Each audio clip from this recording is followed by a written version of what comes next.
अभिवादन स्वीकार करें। मैं उदय पठानिया। अब एक नया माहौल जो है, चाहे चंद रोज के लिए होगा, लेकिन वो धर्मशाला में देखने को मिलेगा। और इस माहौल को इंगित कुछ इस तरीके से किया जा रहा है कि अब सरकार जो है वो अगले 5 दिन धर्मशाला से चलेगी। और ये भी बताया जा रहा है कि किस तरह का प्लान रहेगा। खैर, मैं मुद्दे की बात पे आता हूं। खबर असल में ये है कि जो सरकार है वो कर्ज में है, युवा जो है वो मर्ज में है, और जो वरिष्ठ नागरिक है वो फर्ज की आड़ में फंसे हुए हैं या उसमें धंसे हुए हैं।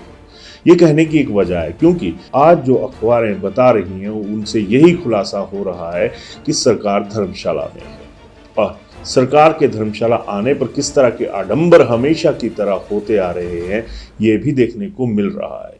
और इसमें भी कोई भेद नजर नहीं आ रहा कि कांग्रेस और बीजेपी की जो परिपाटी है धर्मशाला के शीतकालीन सत्र के लिए, उसमें कोई व्यवस्था परिवर्तन हुआ हो। कुछ व्यवस्था परिवर्तन नहीं हुआ है।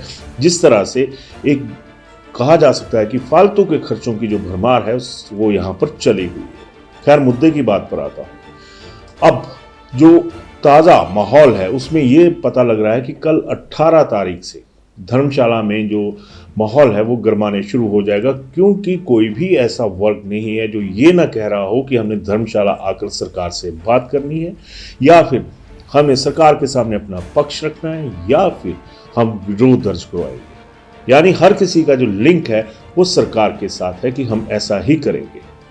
तो उसमें मल्टीपर्पज़ वर्कर्स हैं उनका भी जिक्र आ रहा है, उसमें जो जल रक्षक हैं उनका भी आ रहा है, जो आउटसोर्स पर रखे गए लोग हैं उनका भी आ रहा है, जो गेस्ट फैकल्टी पर हाल में ही ऐलान हुआ है अध्यापकों को रखने का उसका भी जिक्र आ रहा है। लेकिन यह जिक्र कहीं नहीं आ रहा कि इस माहौल के लिए जिम्मेदार कौन है। आज की डेट में देखा जाए तो अब भाजपा के नेता भी बोल रहे हैं कि सरकार गेस्ट फैकल्टी पर सोचे।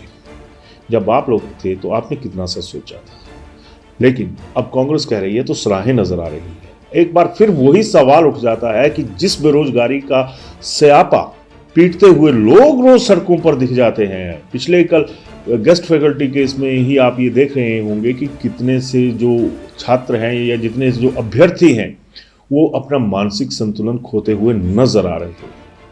कोई नहीं सोचता इस बारे में, सबको सियासत नजर आती है। धर्मशाला में भी सियासत ही नजर आएगी, कोई हल होता हुआ नजर नहीं आएगा, क्योंकि सियासत का जिस तरह से व्यवहार रहा है वो इस बात का गवाह रहा है इतिहास में भी कि यहां पर हर कोई चीखा है, चिल्लाया है, लेकिन राहत का बंदोबस्त शायद 100 में से 1 या 2 को मिला होगा। बकाया रूटीन की जो सियासत है, रूटीन की जो मूवमेंट है, वही नजर आ रही है। आज भी कायदे से विपक्ष की बैठक, जो विधायक दल है उसकी बैठक धर्मशाला में होगी, सत्ता पक्ष के विधायक की जो है उनकी भी बैठक यहाँ पे होगी, और इसमें यह तय किया जाएगा कि विपक्ष के आरोपों को किस तरह से एक तरह से उन पर पलटवार किया जाएगा। दूसरी तरफ विपक्ष इसमें रहेगा कि हमला किस तरह से किया जाएगा। इस हमले में पलटवार में जनता कहाँ पर होगी ये भी देखने वाली बात होगी, क्योंकि जिस तरह का आलम एक तरह से झेलने की आदत हम लोगों को पड़ चुकी है, उसी का एक दूसरा मजमा जो है वो अगले 4-5 दिन जो है वो सड़कों पर देखने को मिलेगा। हर तरीके से देखा जाए तो चर्चा भाजपा और कांग्रेस की होगी। नहीं होगी चर्चा या जिन पर कोई एक तरह से जनता को आस है कि हमारे मुद्दों पर बात हो, वो होती हुई नजर नहीं आ रही। यही वजह थी कि मैंने शुरुआती दौर में ये कहा कि सरकार कर्ज में, युवा मर्ज में और वरिष्ठ नागरिक फर्ज में, हर कोई फंसा हुआ है। राहत का बंदोबस्त करते हुए हमारे हुक्मरान नजर नहीं आते हैं, और शायद इस तरह का माहौल बनाने में हम लोगों ने भी बहुत अहम रोल अदा किया है। लेकिन एक बार फिर मानवीय नातों के साथ ये उम्मीद की जा सकती है कि इस बार का जो 4 दिन का सत्र है वो 4 दिन की चांदनी की वजह नहीं बनेगा सियासतदानों के लिए। उसमें चाहे 4 दिन की चांदनी देखने को मिले, वो आम आदमी के हिस्से में होनी चाहिए। असल व्यवस्था परिवर्तन की आस जो है वो इन्हीं 4 दिनों में की जा सकती है।